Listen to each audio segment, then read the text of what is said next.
Hello, welcome back to Spanish with Lali. ഞാൻ Lali Joseph.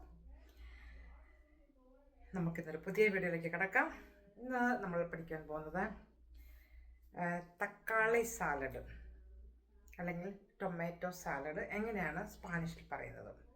അപ്പം മലയാളത്തിൽ നമ്മൾ തക്കാളി സാലഡ് എന്ന് പറയും, ഇംഗ്ലീഷ് ആണെങ്കിലും ടൊമാറ്റോ സാലഡ് എന്ന് പറയും. പക്ഷേ സ്പാനിഷിൽ അവർ പറയുന്നത് ഒരു ചെറിയ വ്യത്യാസമുണ്ട്. ടൊമാറ്റെ എന്നാണ് അവർ ടൊമാറ്റോയ്ക്ക് പറയുന്നത്. അപ്പോൾ അവർ സാലഡിന് അവർ പറയണത് എൻസലാദ എന്നാണ് പറയുന്നത്. പക്ഷേ അവർ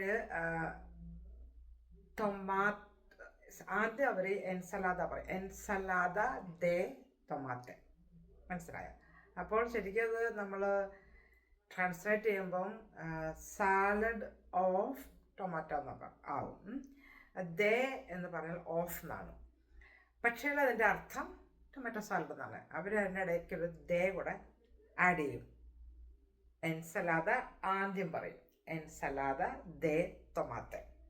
നമ്മൾ ടൊമാറ്റോ സാലഡ് അല്ലെങ്കിൽ തക്കാളി സാലഡ് നമ്മൾ ടൊമാറ്റോ ആദ്യം പറയും, അവർ സാലഡാണ് ആദ്യം പറയുന്നത്. സാലഡ് അവർ സ്പാനിഷിൽ പറയുന്നത് എൻസലാദ, പിന്നെ ദേ ടൊമാറ്റോ. എൻസലാദ ദേ ടൊമാറ്റോ എന്ന് പറഞ്ഞാൽ ടൊമാറ്റോ സാലഡ് എന്നാണ്. അപ്പോൾ ആ ഒരു വ്യത്യാസം മനസ്സിലാക്കാൻ വേണ്ടിയാണ് ഞാൻ ഈ വീഡിയോ നിങ്ങളുമായിട്ട് ഷെയർ ചെയ്യുന്നത്. Okay, have a nice day. Bye. Video ഇഷ്ടപ്പെട്ടാൽ ഷെയർ ചെയ്യാൻ മറക്കരുത്, കമൻറ്റ് ഇടുക, സബ്സ്ക്രൈബ് ചെയ്യുക. Okay, by.